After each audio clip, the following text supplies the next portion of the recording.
So I've come down to the RC flight line for another look around, and it's a breezy morning again. It was very overcast to start off with, but the blue sky is starting to appear, so I think we can expect it's going to warm up as the day goes on. There's Paul Blaper, our flight line marshal in chief. Morning, Paul. Morning. Good morning. Good morning. Are we all having a good day? Right here. Yes. It's going to warm up as the day goes on. Hopefully the wind will drop as well. Yep. Yeah. Enjoy the day. Thank you. And we've got Team GB members.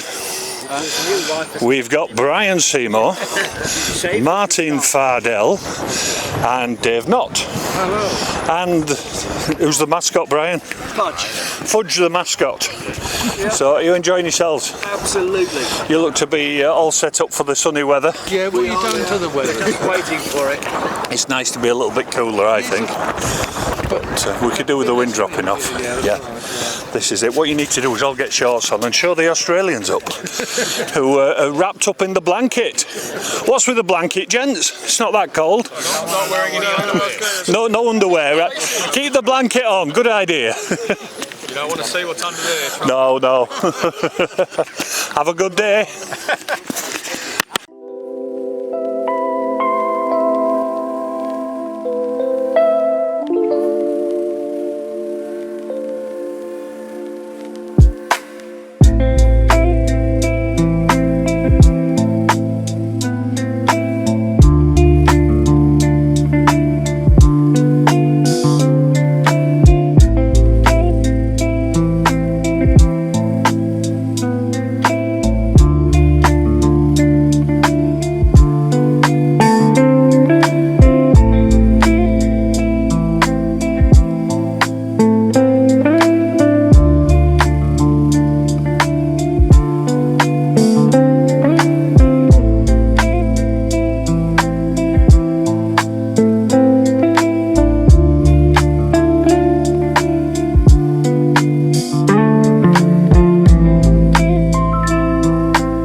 So I've got Edwin van der Maat here, who's the eScribe Readybox manager.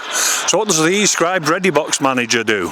So my job during the contest is when the aeroplanes come out of the marquee to go flying, I'm responsible for checking the schedules with the flyers to make sure it corresponds what the judges have. And then I hand them over to my colleagues on the flight line. Ah, right. So are we on schedule still?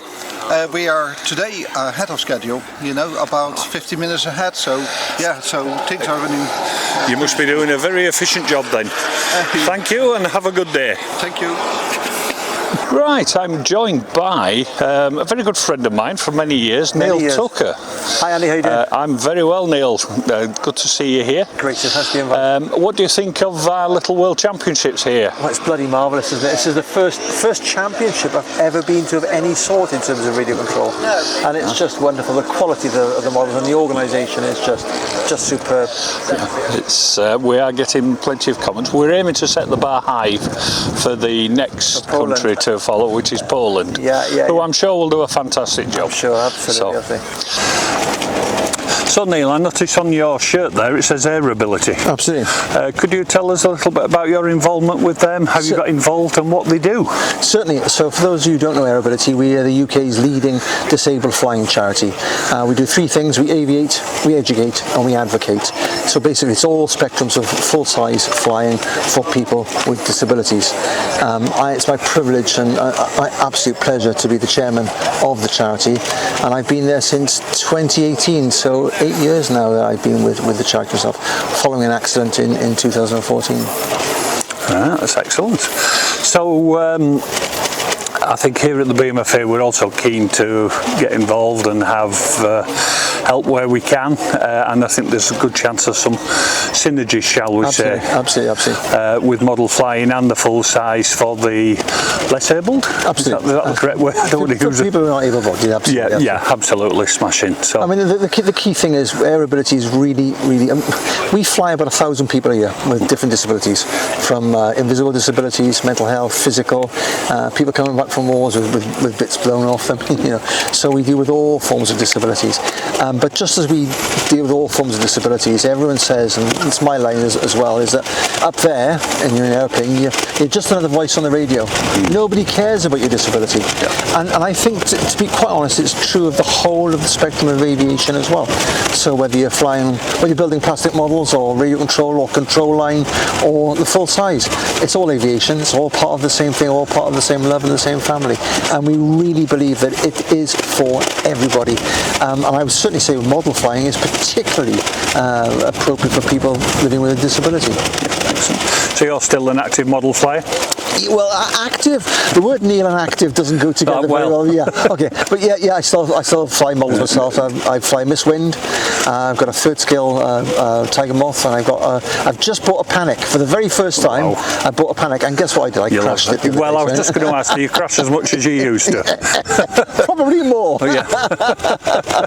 But of course, I'm flying with a bit of a disability now. I've only got one hand to fly with. Built-in excuse, then. That's it. You've got built-in it. excuse. Absolutely right. So have you had your transmitter modified then? Yeah, that's right. There's a chap called Mike Ridley down in the south who does modifications to transmitters, and at the time, which is going back a few years ago, the only transmitter that I could get modified was a multiplex unit. So I've got a multiplex Prof E16, but now Jetty is another model of transmitter whereby you can modify them. So I've only got, like I said, one working arm. So what I do is I've got my aileron on the right stick as normal.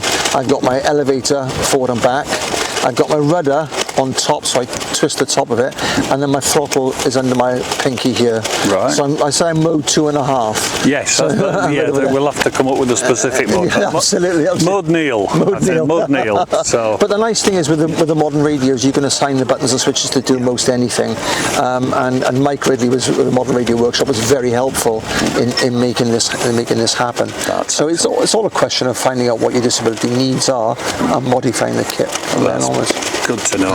And if anybody out there is interested and thinks that because of the disability that they can take up model aircraft flying, please get in touch with us, because we will pass you on to somebody in the know, and we'll make sure that you get airborne. Absolutely great. I mean, what I do say is that the disabilities are as varied as people themselves, but you can bet your bottom dollar that someone would have come across the same problem that you've got as a person with a disability, and they would have already been around the whole circuit trying to find a solution. So working with the BMFA, and come and speak to us at Air Ability, we certainly can come up with a solution to help people fly. Excellent. So thanks for joining us, Neil, and it's good to see you again. Thanks for the invite. Great day, Andy. Excellent.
here, along with the BMFA chairman Ian Pallister, we have got Ian and Tracy Richardson from Permagrit, who have sponsored the World Championships, and anybody who's attacked a piece of balsa wood with a sanding block over the years has probably used Permagrit, and if you haven't, you should have been. Well, that's what we say.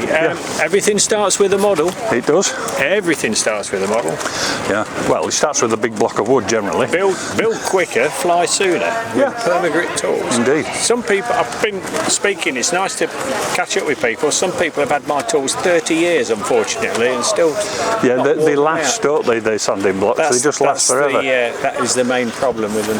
Yeah. It's been lovely to catch up with people we haven't seen for so many years. Some people have come up to me and said, I know you. And I thought, I saw you in Fuerteventura. Rita Stone, we know quite a few people here in the model world. Well, I think it's the sort of event where people catch up, isn't it? And It is. enjoy catching up and memories. Andy, you've got some really good footage. Well, thank you. We've been sharing it. We have. It's been Excellent. yeah. Good. And may I say, what a fantastic job you've done of organising this. I think it's Well, I absolutely can't brilliant. take much credit for that. I think Graham Kennedy is He's the man. He's led things, and then Manny obviously he's got a very strong whip hand, and he's whipped his volunteers He always looks calm too. to me. He's very, very calm. Yeah. It's the rest of us that panic. He's a wolf in sheep's clothing. Well, he Yeah. found time to take a few competitors up to Saltby and fly him in blind. Yeah, he did. He's that not. right? He's more of a sheep in wolf's clothing, right? Is Manny. Now, I did commiserate to the Norwegians about the Football. Yeah. Yes, we haven't gloated yet, but we'll catch up with them to make sure that we do. But we've got to, the minor issue of Argentina, haven't we, tomorrow evening? That's true. We might not be smiling so much. Yes, well, we'll have it on in the big screen, but with the competition, it's football or Morris dancing tomorrow evening. So. Anyway, on the flying, we've brought some very nice prizes for the winners and runners-up, and a few other ones for people with diplomas and things. So, best of luck to everyone, and who knows, you might even win some Permagrit tools. And they'll last a lifetime, as we've already said. So, all the best to you. Thank you for chatting. Right, we're having a bit of a wander round and see who we can spy. And here you see the three wise men, or three wise monkeys.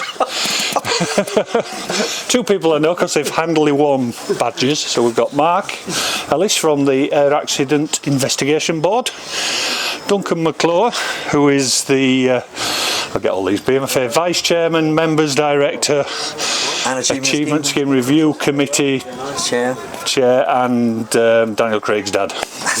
Yeah, and just a random chap that's sat here that's pretending not to know these two. So how's the day been for you? Absolutely fabulous, Andy. It's been really good. Yeah. Lovely weather. Some beautiful models. Mark and I have chosen our. Yes, which is the French Fouga Magister and also the American Fairchild 24. Yeah, that is stunning. It's a beautiful model. He's even got Fairchild embroidered on the seat in the cockpit. I know, we had a good look inside. Yeah, it's amazing, isn't it? And it flew beautifully. And just about to go out again. And just about to go out again, yes. I've got lots of pictures My of it. criticism to him was I thought it looked too good, but he assures me the full size is even better. Right, yes. It's a museum. It's something like, was it a 2-year rebuild over, or two guys over 10 years or something, but it looks absolutely superb. No, it is a superb one, and he flies it very, very well. So we shall watch that. Particularly like the Fouga Magister because of it was beautifully weathered. Yes, yeah.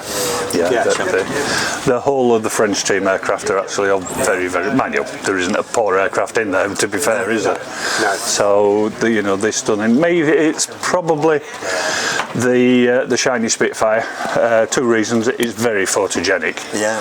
But the young lad Conrad's flying it. It's a lovely young lad, 12 years old, and he presents it beautifully. I must say, I've been impressed with the flying in these conditions. Guys have been doing well. I think some of them, especially the biplanes with all those draggy flying wires, it's a challenge, isn't it, flying them today? No, you can definitely see that the conditions are challenging for some, but I mean everyone's handling it really well. They all are. There's been one or two hairy moments for some of them over the past few days, but in general they're all pretty good. Well, I'm glad you're enjoying things. Thank you very much. And we will catch up with you later. See you all again. Cheers.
Oh, yeah.